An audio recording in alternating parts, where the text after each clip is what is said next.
Hi everyone. Mangaluru Udupi Malenadu ಸೈಡ್ನಲ್ಲಿ ತುಂಬಾ popular ಆದ ಮಂಗಳೂರು ಬನ್ಸ್ನ ಹೇಗೆ ಮಾಡೋದು ಅಂತ ನೋಡೋಣ. ತುಂಬಾ ಫ್ಲಫಿ ಆದ ಮಂಗಳೂರು ಬನ್ಸ್ನ ಸ್ವೀಟ್ ಬನ್ಸ್, ಬನಾನಾ ಬನ್ಸ್ ಅಂತಲೂ ಕರೀತಾರೆ. ಬೆಳಗಿನ ತಿಂಡಿಗೆ ಇಲ್ಲ ಈವ್ನಿಂಗ್ ಸ್ನ್ಯಾಕ್ಸ್ಗೆ ಇದನ್ನು ಮಾಡ್ಕೋಬೋದು. ಇದನ್ನು ಹಾಗೆ ತಿನ್ನಲಿಕ್ಕೇ ತುಂಬಾ ಟೇಸ್ಟಿಯಾಗಿರುತ್ತೆ. ಆದರೂ ಚಟ್ನಿ, ತರಕಾರಿ ಸಾಗು ಜೊತೆ ಸರ್ವ್ ಮಾಡ್ತಾರೆ. ಒಳಗಡೆ ಲೇಯರ್ ಆಗಿ ಇಷ್ಟೊಂದು ಫ್ಲಫಿ ಆಗಿರೋವಂಥ ಮಂಗಳೂರು ಬನ್ಸ್ನ ಮನೆಯಲ್ಲೇ ತುಂಬ ಈಸಿಯಾಗಿ ಹೇಗೆ ಮಾಡ್ಕೋಬೋದು ಅಂತ ನೋಡೋಣ. ಮಂಗಳೂರು ಬನ್ಸ್ ಮಾಡೋದಕ್ಕೆ ಮೈಸೂರು ಬಾಳೆಹಣ್ಣಾದರೂ ತೊಗೊಳ್ಬೋದು, ಇಲ್ಲ ಪಚ್ಚ ಬಾಳೆಹಣ್ಣಾದರೂ ತೊಗೊಳ್ಬೋದು. ನಾನಿಲ್ಲಿ 2 ಪಚ್ಚ ಬಾಳೆಹಣ್ಣನ್ನು ಈ ರೀತಿ ಸಿಪ್ಪೆ ಕಪ್ಪಾಗಿ ಪೂರ್ತಿ ಹಣ್ಣಾಗಿರೋದನ್ನು ತೊಗೊಂಡಿದ್ದೀನಿ. ಈ ರೀತಿ ಹಣ್ಣಾಗಿದ್ರೇ ಬನ್ಸ್ ಸಾಫ್ಟಾಗಿ ಬರೋದು. ಈ ಬಾಳೆಹಣ್ಣಿನ ಸಿಪ್ಪೆ ತೆಗೆದು ಮಿಕ್ಸಿಗೆ ಹಾಕ್ಕೊಳ್ತೀನಿ. ಇದನ್ನು ಕೈನಲ್ಲಾದರೂ ಸ್ಮ್ಯಾಶ್ ಮಾಡ್ಕೋಬೋದು, ಇಲ್ಲ ಈ ರೀತಿ ಗ್ರೈಂಡ್ ಮಾಡಿಕೊಂಡ್ರೆ ಈಸಿ ಆಗತ್ತೆ. ಇದ್ರ ಜೊತೆಗೆ 4ರಿಂದ 5 ಟೇಬಲ್ ಸ್ಪೂನ್ ಸಕ್ಕರೆ ಹಾಕ್ಕೊಳ್ತೀನಿ. ಬಾಳೆಹಣ್ಣು ಕೂಡ ತುಂಬ ಸ್ವೀಟ್ ಇರೋದ್ರಿಂದ ಸಕ್ಕರೆ ನೋಡಿಬಿಟ್ಟು ಹಾಕ್ಕೊಳ್ಳಿ. ಇದಕ್ಕೆ 4 ಟೇಬಲ್ ಸ್ಪೂನ್ ಸಕ್ಕರೆ ಅಂತೂ ಬೇಕಾಗತ್ತೆ. ಹಾಗೆ ಒಂದು ಸಣ್ಣ ಕಪ್ಪಷ್ಟು ಸ್ವಲ್ಪ ಹುಳಿ ಇರೋ ಮೊಸರನ್ನ ಹಾಕ್ಕೊಳ್ತಾ ಇದ್ದೀನಿ. ಮೊಸರು ಫ್ರಿಜ್ನಲ್ಲಿ ಇದ್ದರೆ ಸ್ವಲ್ಪ ಹೊತ್ತು ಹೊರಗಡೆ ಇಟ್ಟು ನಂತರ ಯೂಸ್ ಮಾಡಿ. ಈಗ ಇದನ್ನು ನೈಸಾಗಿ ಗ್ರೈಂಡ್ ಮಾಡ್ಕೋಬೇಕು.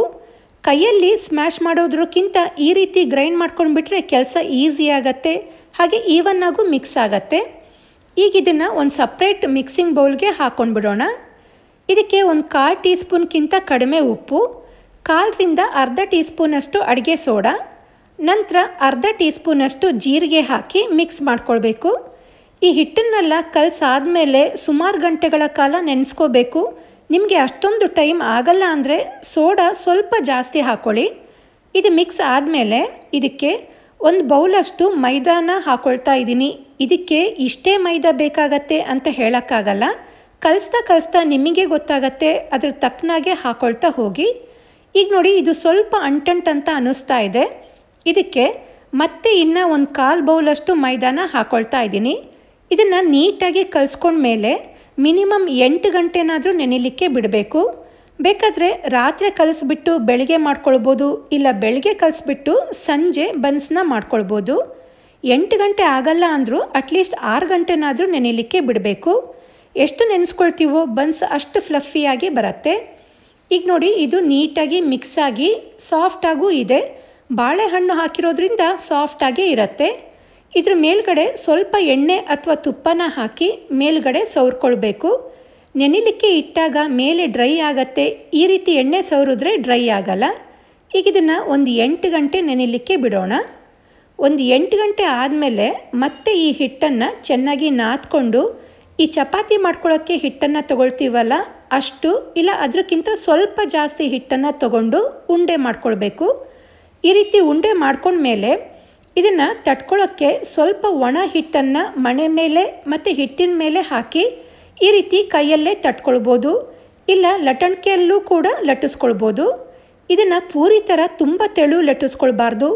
ಬನ್ಸ್ ಒಳಗಡೆ ತುಂಬಿಕೊಂಡಿರಬೇಕು ಅಂದರೆ ಇಷ್ಟು ದಪ್ಪ ನಾವು ಲಟ್ಟಿಸ್ಕೊಳ್ಬೇಕಾಗತ್ತೆ. ತುಂಬ ತೆಳು ಇದ್ದರೆ ಬನ್ಸ್ ಥರ ದಪ್ಪ ಬರಲ್ಲ, ಪೂರಿ ರೀತಿ ಆಗಿಬಿಡತ್ತೆ. ಈಗ ಲಟ್ಟಿಸ್ಕೊಂಡಿರೋದನ್ನು ಕಾದಿರೋ ಎಣ್ಣೆನ ಲೋ ಫ್ಲೇಮ್ ಮಾಡಿ ಒಂದು 2 ನಿಮಿಷ ಆದಮೇಲೆ ನಂತರ ಹಾಕ್ಕೊಂಡು ಮೇಲ್ಗಡೆ ಸೌಟಿಂದ ಈ ರೀತಿ ಪ್ರೆಸ್ ಮಾಡಿಕೊಂಡು ಬಂದರೆ ಬನ್ಸ್ ಉಪ್ಕೊಳ್ಳುತ್ತೆ. ಇದನ್ನು ಫ್ರೈ ಮಾಡ್ಕೊಳ್ಳೋಬೇಕಾದ್ರೆ ಫುಲ್ಲು ಲೋ ಫ್ಲೇಮ್ನಲ್ಲೇ ಫ್ರೈ ಮಾಡಿ, ಇಲ್ಲ ಅಂದರೆ ಮೇಲ್ಗಡೆ ಸೀದೋಗಿ ಒಳಗಡೆ ಬೇಯೋದಿಲ್ಲ. ಈ ರೀತಿ ಕಂದು ಬಣ್ಣ ಬರೋ ತನಕ 2 ಸೈಡ್ ಫ್ರೈ ಮಾಡಿಕೊಂಡ್ರೆ ಮಂಗಳೂರು ಬನ್ಸ್ ರೆಡಿ ಆಗತ್ತೆ. ನಾನು ಹೇಳಿದ ಪ್ರತಿಯೊಂದು ವಿಷಯನ ಫಾಲೋ ಮಾಡಿ ಈ ರೀತಿಯಾದ ಪರ್ಫೆಕ್ಟ್ ಆದ ತುಂಬಾ ರುಚಿಯಾದ ಮಂಗಳೂರು ಬನ್ಸ್ನ ನೀವು ಮನೆಯಲ್ಲಿ ಮಾಡ್ಕೊಳ್ಳಿ. ನಾನು ತೋರಿಸಿದ ವಿಧಾನ ನಿಮಗೆ ಇಷ್ಟ ಆದರೆ ಈ ವಿಡಿಯೋಗೆ ಲೈಕ್ ಕೊಡಿ, ಶೇರ್ ಮಾಡಿ. ನನ್ನ ಚಾನಲ್ನ ಇನ್ನೂ ಸಬ್ಸ್ಕ್ರೈಬ್ ಮಾಡ್ಕೊಂಡಿಲ್ಲ ಅಂದರೆ ಸಬ್ಸ್ಕ್ರೈಬ್ ಮಾಡ್ಕೊಳ್ಳಿ. ಹಾಗೆ ಇನ್ನೂ ಹೊಸ ರೆಸಿಪಿಗಳಿಗೆ ನನ್ನ ಚಾನಲ್ನ ಫಾಲೋ ಮಾಡೋದನ್ನು ಮರಿಬೇಡಿ. Thank you.